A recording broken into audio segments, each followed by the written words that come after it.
مشينا ثيلوخون سيدنا المطران مار ميخائيل، سيدنا المطران مار ثابت، مار بولس ثابت، وأبونا سلار، أبونا رودي، والحضور الأخوة الضيوف القادمين من الموصل، من جامعة الموصل. أهلا وسهلا بالحضور جميعا. اليوم راح نكون مع محاضرة بعنوان تراثنا الشعبي. وبالبداية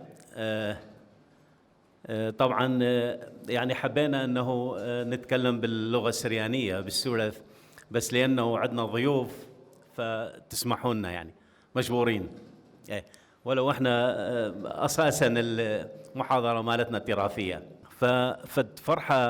فرحة كبيرة لحضور رابي بنيامين إلى هذه المحاضرة، لأنه كان في حالة وضع صحي جدا حرج، وحبينا أن نسوي محاضرة ويحضر مرة ثانية ويرجع إلى نشاطاته إن شاء الله. الرابي بنيامين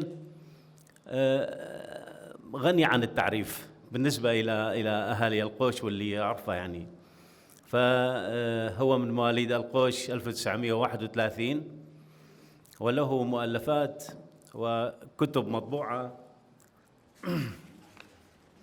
حوالي 34 كتاب، فتعذرونا ما نقدر نقراها يعني، واللي يحب يطلع عليها موجودة عندي.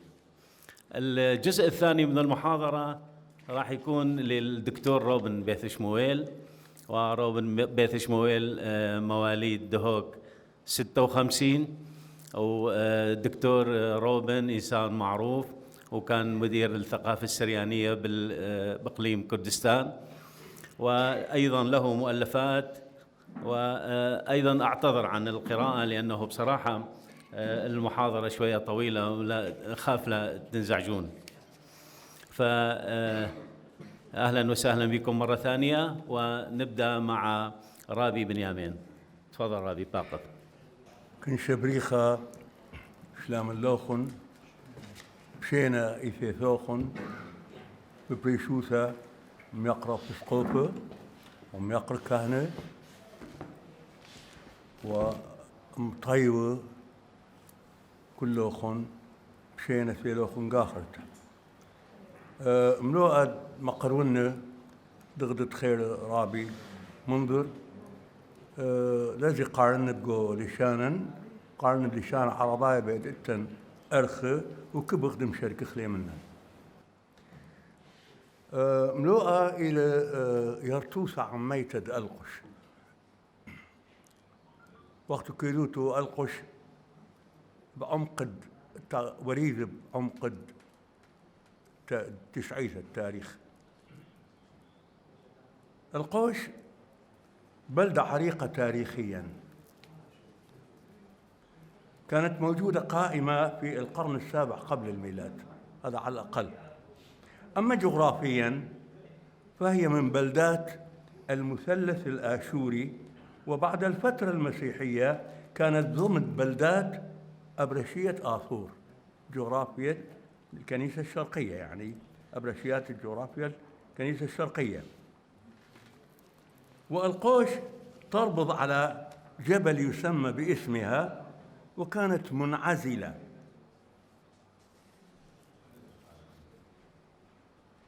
لأنها لم تكن تتصل بحاضرة كالموصل أو غيرها إلا بطريق واحد ينقطع يموت ويقف عندها ولا يستمر، والطريق إليها غير سالك تجاريا وغير سالك حتى لأمور أخرى، لذلك ظلت منعزلة، لم تهب عليها تيارات الحضارة الحديثة، لذلك احتفظت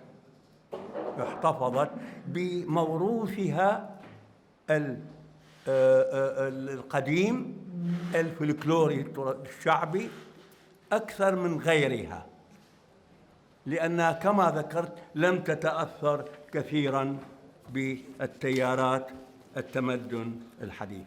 الموضوع هو مراسيم الزواج القديمة في القوش. مراسيم الزواج القديمة في القوش. لا أعتقد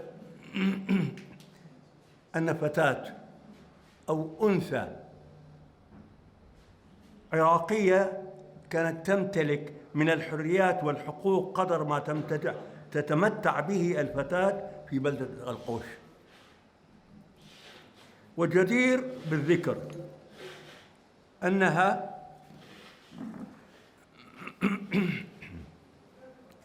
لم تكتسب تلك نتيجة المد الحضاري أو زحف المدينة، بل تورثها جيلاً بعد جيل.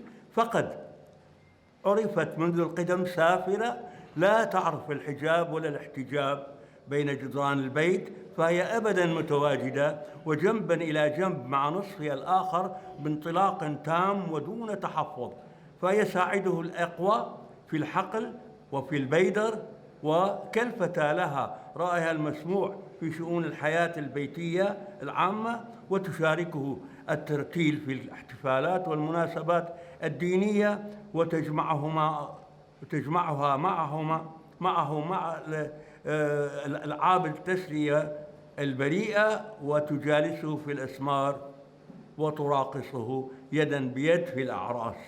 وللفتاة حرية تامة في اختيار شريك حياتها، وقد يحدث أن يقف الأهل عائقاً في طريق اقتران ابنتهم بشاب معين، ولكن يندر أن تجبر فتاة على الاقتران برجل لا ترضاه، وكلا العرف والشرع الكنسي يقفان إلى جانبها ويستنكران ذلك بشدة. والرجل في نظرهم ليس بمظهره ولا بمركزه الاجتماعي، بل كان الرجل بمدى حبه للعمل وإقباله عليه. ومثلهم يقول: قورة حرة شكوانا، يعني بما معناه أن الرجل يشبهونه بالنملة الشغولة الدؤوبة على العمل. وأما الفتاة فيقال: أعطها لرجل ولتنم فوق تنور، على شرط أن يكون يحب العمل ويكون شغوفاً بالعمل ودائباً عليه. كانت الأم عندهم خير مرآة لمن يقدم على الزواج، يستشف من خلالها مستقبل ابنتها، فالبنت نسخة مكررة من أمها، كما يؤكد هذا المثل الذي يقول: برمثة كيبل كمح وبلاتك يزل يمح. وتفسيره: البرمة والجرة الفخارية تقلب على فوهتها، فالبنت هكذا تشبه أمها. أما ما يحمد في الفتاة من خصائل وأوصاف فهي كانت أن تكون شغوفة بالعمل. كان يقال: كل أصبع صنعة. يشبهونها بجمالها دم وتلقى، دم وثلج، يشبهونها بناقة مرسومة بالقلم، غزالة بيت مردي، وبدر 14، الريحان. ولكن كل هذه الأوصاف الجسدية كانت أقل قيمة عندهم من أن تكون الفتاة ذات شخصية وذات روحية وذات حب لتربية بيتها وأطفالها. والمثل كان يقال بالنسبة بحق الجمال، يقول: مودريشو بروبماثا وموجل قوماثا، يعني مودريشو برومساثا وموجل ماثا. معناه ترجمته: متى وضع الجمال في الميزان ونودي عليه في الأزقة، يعني ليس له قيمة إذا إنسانية الأنثى. كانوا أحياناً يشبهون المرأة بشكل عام ببيض عيد القيامة الملون. فالذي رغم الاختلاف في ألوانه الزاهية الخارجية، ولكن عندما تكسر البيضة، أي بيضة الحمراء المصبوغة المزركشة الملونة، عندما تكسرها اللب هو واحد. فينصح الفتى أن لا يهتم بالمظهر وبالشكل وبالجمال، يقول لك هذه أنثى، لا تهتم بالقشرة، اهتم بالجوهر. هنا يعذرني نموذج يقول: كان هناك تقليد طريف كان مكرسا لخدمة مثل هذا الغرض النبيل عند أجدادهم الآشوريين قبل عشرات القرون، إذ كان يخصص يوم من السنة يدعى يوم الزواج، تتزين فيه عذار نينوى ويتقلدن حليهن ويخرجن إلى ميدان كبير، وقد سبقتهن جموع من الشباب المدينة، فيقودهن دلال عام ويبدأ بعرضهن الأجمل أولا ثم الجميلة فالأقل جمالا، وذلك بالمزاد العلني، ثم يبدأ بعرض الأقل جمالا وبنقد وبما يدفعه الشاب بالجميلة يؤخذ ويدفع للشاب كي يأخذ الأقل جمالا، ولذلك يعطي فرصة لكل البنات أن يتزوجوا وأن لا تبقى واحدة بدون زواج. أنواع الزواج في القوش القديمة كانت أخذها باختصار: الزواج الاعتيادي عن طريق الخطبة، وأحيانا كان هناك زواج الخطف مأروقد براتا، وعادة هذا يعقد زواجهم خارج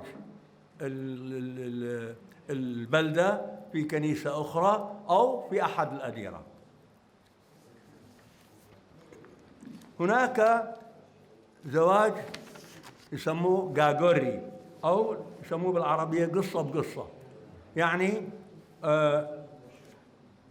شابين يتبادلان بالأخوات.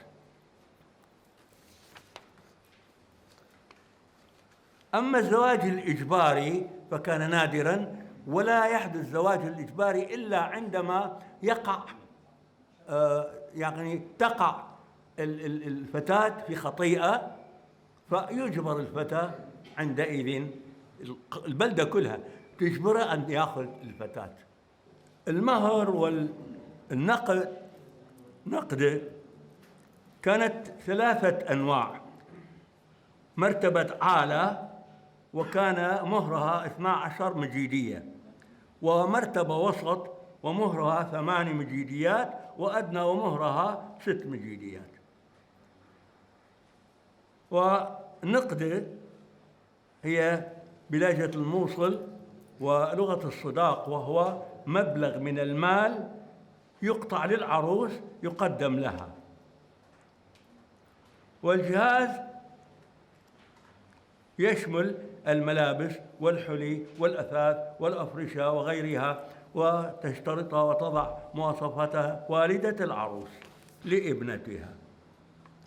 المؤونة وهي مواد غذائية أولية يقدمها أهل العريس إلى أهل العروس خلال فترة الزفاف أو الاحتفالات، وهي وزنتان من الرز، رطل من الدهن، ومن الزبيب من بطمنان، يعني بطمن هو 4 أمنان، المن هو 21 وقية أو 3 كيلوات. وسيقوم بيت العروس بتهيئة الطعام وتزويد بيت العروس طوال الأيام 8 من فترة الاحتفال، والطعام هذا يدعى انقالة. عرق النيشان مقدار صفيحة تنقة من العرق المقطر كان محليا كان يقدم لأهل العروس من قبل أهل العريس. البسمة وهو البخور، وتعني كان مبلغ 250 إلى 500 فلس يدفع من قبل أهل العريس لإحدى قريبات العروس لشراء البخور الذي يستعمل أثناء الزفاف واحتفالاته. وكان هناك النيشان، وهو علامة أو دلالة أو رمز أو عزم أو مقصد إلى آخره. السن القانوني للزواج الفتاة هي 12 كانت، ثم رفعت الكنيسة إلى 14 سنة. أما الفتى فلم يحدد له الشرع سنا معينا، إلا أنهم كانوا يحبذون الزواج المبكر لفتيانهم أسباب اجتماعية وقبلية واقتصادية وغيرها. مراسيم النيشان كانت طقوس رسمية، ويحضر بها لها مفردات طقسية خاصة يحضر بها الكاهن يؤديها. أما عرق النيشان فكان يشترك به الجانبين، بيت العروس والعريس، ويحتفلون. أحيانا يحتفل كل في بيته، وأحيانا بشكل مشترك. أحيانا كانت تطول الفترة بين النيشان وعقد الزواج برختة، وخلال ذلك الطرفان كل إزاء الآخر وإزاء الناس عامة بما تفرضه الأعراف والتقاليد المتوارثة، وهي أن يدفعون أو ينقلون ما يسمى الجيب، كمية من الكرزات، النقل والفاكهة المجففة يبعث بها أهل الخطيب إلى خطيبتين. وسامة العروس كانت تعتبر بعد النيشان والخطبة تعتبر عضو في عائلة العريس، فلذلك كان لها عصا بالغذاء. تكريم الخطيبة هي أن يكرموها الجيران إلى وجبة طعام، خاصة أولئك الجيران الذي أكرمت بناتهم من قبل أهل العروس. خبز الزواج هذا يحضر قبل الزواج، وكان تجتمع النساء مع أهازيج وهلاهل إلى آخره. وكان تهيأ زاوية في البيت تسمى بقنونة، بيت قنونة، يعني بيت الاتكاء أو قناة يعني بالسريانية جلس أو اتكأ أو اضطجع إلى آخره. هذه كانت خاصة بالعروس والعريسة. كانت العروس والعريسة يدخلون الحمام ومع الهلاء والزغاريد ويحممونها، ثم يأتي دور العريس، يدخل قريبات العريس ويدخل الحمام مع الأهازيج والهلاهل والزغاريد. أما عقد الزواج برختة يتم أحيانا، كان يتم في بيت العروس أو في الكنيسة. يقف العريس أمام الكاهن الذي يحيط به بعض الشمامسة حاملين الشموع الموقدة وكراريس طقوس البرختة أو البراخة، وتقف إلى يمين العريس عروسته، وإلى جانبه الآخر خورة خثنة أي مرافق الختن أو ما يدعى في العربية بالعراب أو الأشبين، وإلى جانب العروس تقف أشبينتها أي مرافقتها، وخلفها الأقارب والأصدقاء، وتبدأ مراسيم البرختة. كانت ملابس العريس أولا الزبون القباء والدمير، ويتمنطق بحزام جلدي أحمر عريض، ويعتمر في رأسه ما يدعى الكسروان أو البوشية، ولكن هذه قديما ثم بدلت بالملابس التقليدية لتدعى شلا وشبك. أما العروس فكانت ثيابها معروفة كما هي اليوم: الثوب المردن والقباء، وأحيانا في المناسبات الحزام الفضي الكمر والكسروان البوشية إلى آخره. من أنواع الأقمشة اللي كانت تستعمل في ذلك الوقت هي الطاقة الحريرية اللي يسموه طاس، وكان هناك شام طاس وجزي وبوليكا وحج حسن والمدي وشطالة وبتة وبيشرنج أو بيشرنج والقمندور. وأما الطاقة فكانت مخططة بأقلام وأحيانا ملونة.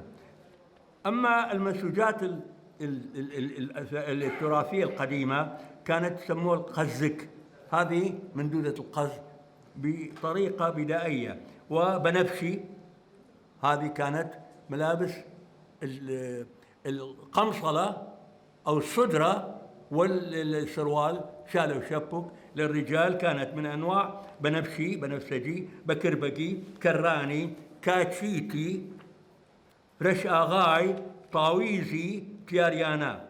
أما تياريانا فكانت 3 أنواع. تياريانا كانت بشت بز، تياريانا بلون أبيض ثلجي، تياريانا لحمته بيضاء وتتخلله أقلام سوداء، سيمكوك وكيخمة، كلها أنواع. وأما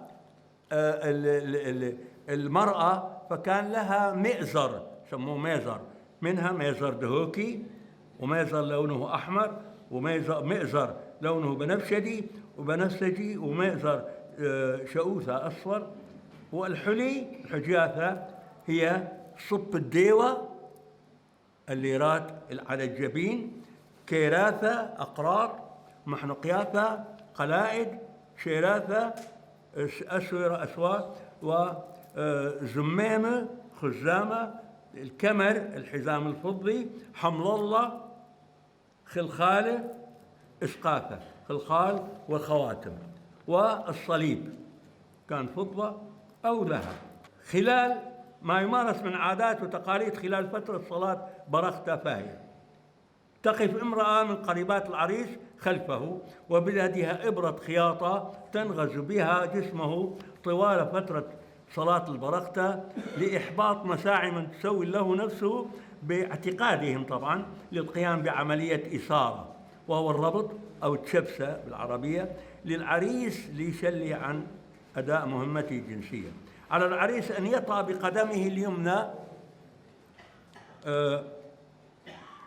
قدم عروسته، وخلال انتهاء مراسيم البرختة تنطلق الحناجر بالزغاريد ويلعلع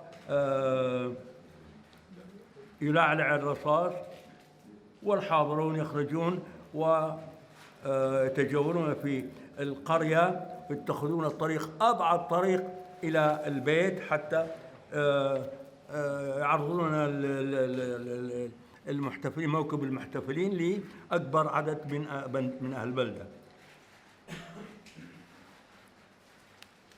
بعدين تجي ليلة الحنة أو صواتة قبل اليوم الأول من الزفاف. في بيت العروس يحضرون كتل من الحناء، ويحضر العريس والمدعوين، وامرأة بيدها الحناء والأخرى إناء فيه ماء. فأول مرة تحني يد العروس ثم الجالسين الآخرين، وهي تغني أغنية شعبية: باقي ويخاني، والتيو بديون بي عمح، والتيو بديون بخالح، والتيو بديون بشواوح، يعني في بيت أعمامه أو أخواله أو جيرانه. يدوم الاحتفال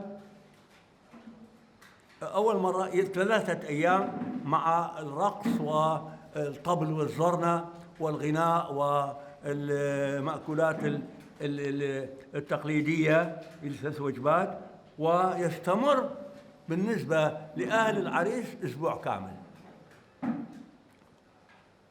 كانت تدعى داوة، يعني دعوة، تقام احتفالات الأعراس عدة خلال عادة في أشهر تشرين وتشرين بسبب انتهائهم من موسم العمل وخلودهم إلى البيوت وتمكنهم ماديا من الصرف على الحفلات. عندما يصلون إلى باب العريس هناك تقليد يسموه درقة، أن يأخذون شيئا دخولية إلى الباب، يعني الباب درقة، فكانت إما قضايا عينية أو نقدية. وتدخل العروسة وبيدها شفرة كبيرة، وأحدهم يمسك رغيف من الخبز الرقيق وتضرب الشفرة بالخبز الرقيق، ومن فوق السطح هناك شخص آخر بيده قلة أو جرة فخارية مملوءة بالحبوب وبعض النقل، وأحيانا مؤخرا بعض الفاكهة المجففة والحلويات شوكليت وكذا. وهذه عادة يعني لها جذور عميقة قد تصل إلى زمن العراقيين القدامى، لأنه هذه القلة أحيانا تكسر على القبر أيضا. لذلك كان اعتقاد أن الحياة الجديدة هنا للعروس حياة جديدة تبدأ بالخبز وهذه الأشياء، وهناك كانوا يعتقدون أنه الميت يحتاج إلى غذاء ويحتاج إلى الحياة الثانية. أما في أثناء أيام الاحتفال فكانت يعتمدون على الداول، الزرنة، الطبل والمزمار، وعادة يأتون جماعة من أخوتنا اليزيديين يقومون بهذه المهمة. والرقصات اللي كانت في ذلك الوقت كانت مقتصرة، أسماءها هي السسكاني والشيخاني والزاخوي يعني قلشيني والعثمان والعثماني والعسكري الدبكة العربية وقباري. وهنا أنا طبعا شارح كل هذه بالتفاصيل لكن ما عندي وقت. الحركة كلها هذه حركة زاخوي، حركة الأخوي بالتسلسل. نعم. أحيانا عندما بعد ما تنتهي 3 أيام مع الطبل والزرنة فيرقصون على إيقاع الأهازيج القديمة. أنا ثبتت هنا الأهازيج القديمة جدا ما معروف منه مخليها، فكان يعني يهزجون أغاني على إيقاع راقص ويرقصون على بدل الطبل والزرنة، وهذه كلها موجودة هنا لكن لضيق الوقت لا أقدر أقراها. هناك كان ظاهرة أنه إذا كان الشخص شماسا فالاحتفال يختلف تماما. يعقد الزواج براخة في الكولالة في داخل الكنيسة، ويخرجون يهزجون بالترانيم والروحية والكنسية يعني، وحتى يرقصون هذه اللي هي إيقاعية، يرقصون على هذه الإيقاعات ويسموه خق روحانايا، الدبكة الروحانية، هذا الشمامسة. والشماس عادة كان إذا توفت زوجته لا يسمح له بالزواج مرة ثانية سابقا. نعم.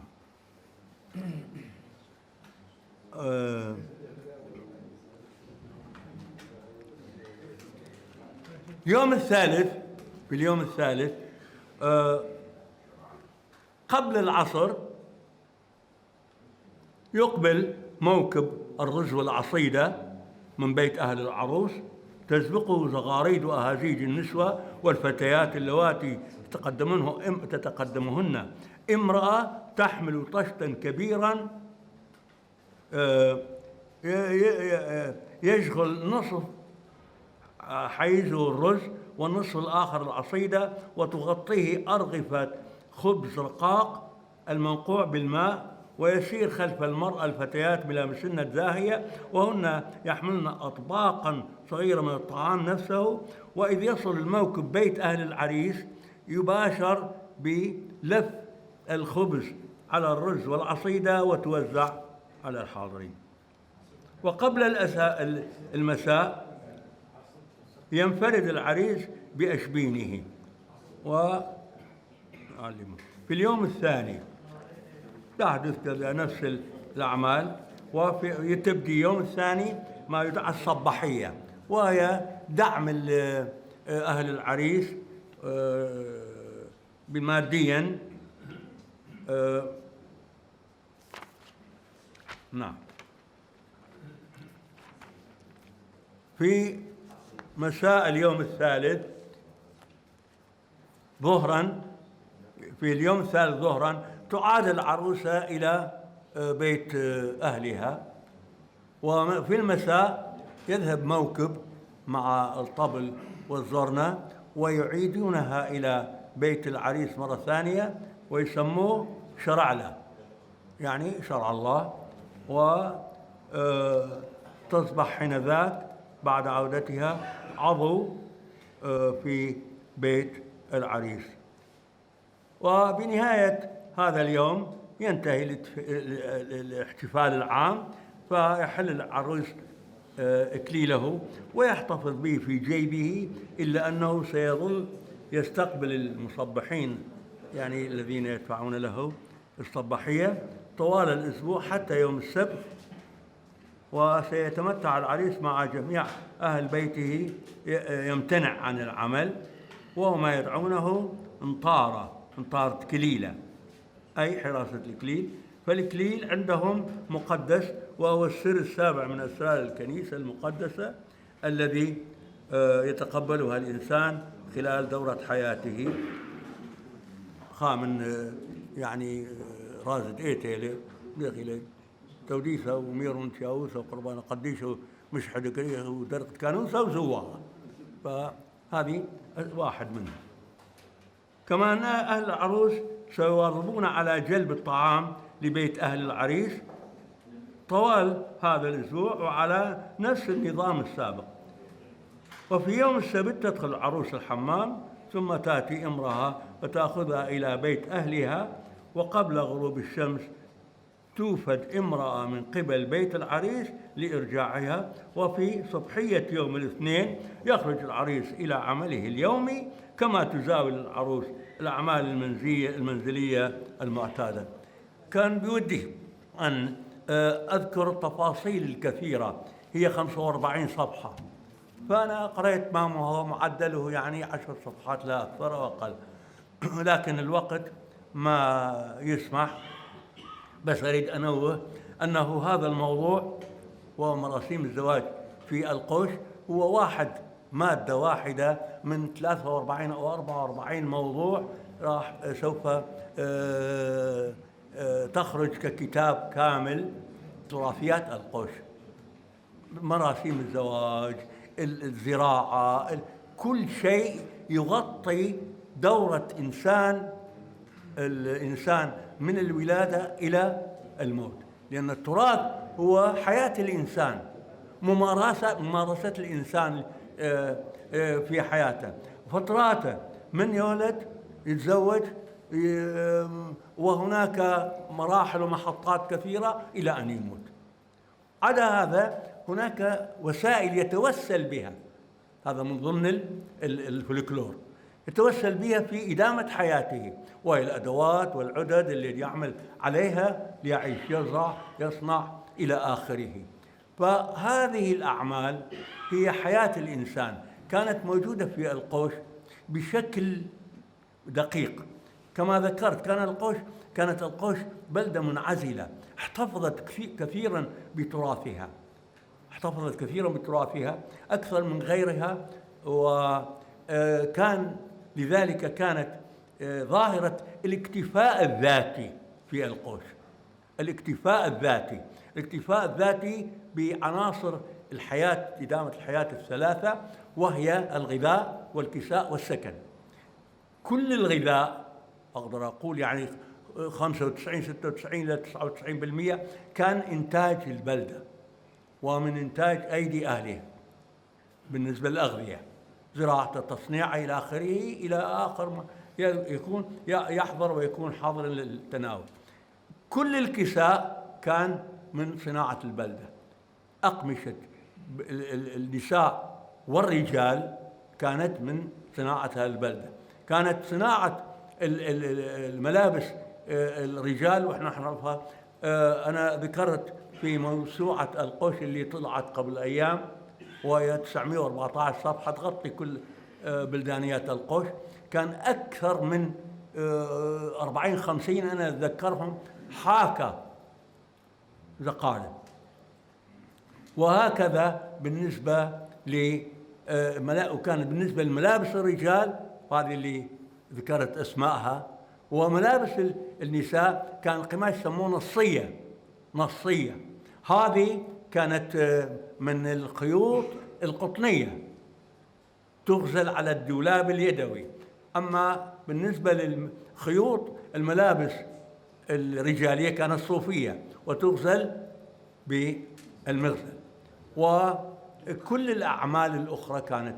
وبالنسبة للسكن كل البيوت كانت تبنى بمواد منتجة محليا، جرس، وهي مقتصرة على الجرس والحجر، وأحيانا يدخل عنصر الخشب.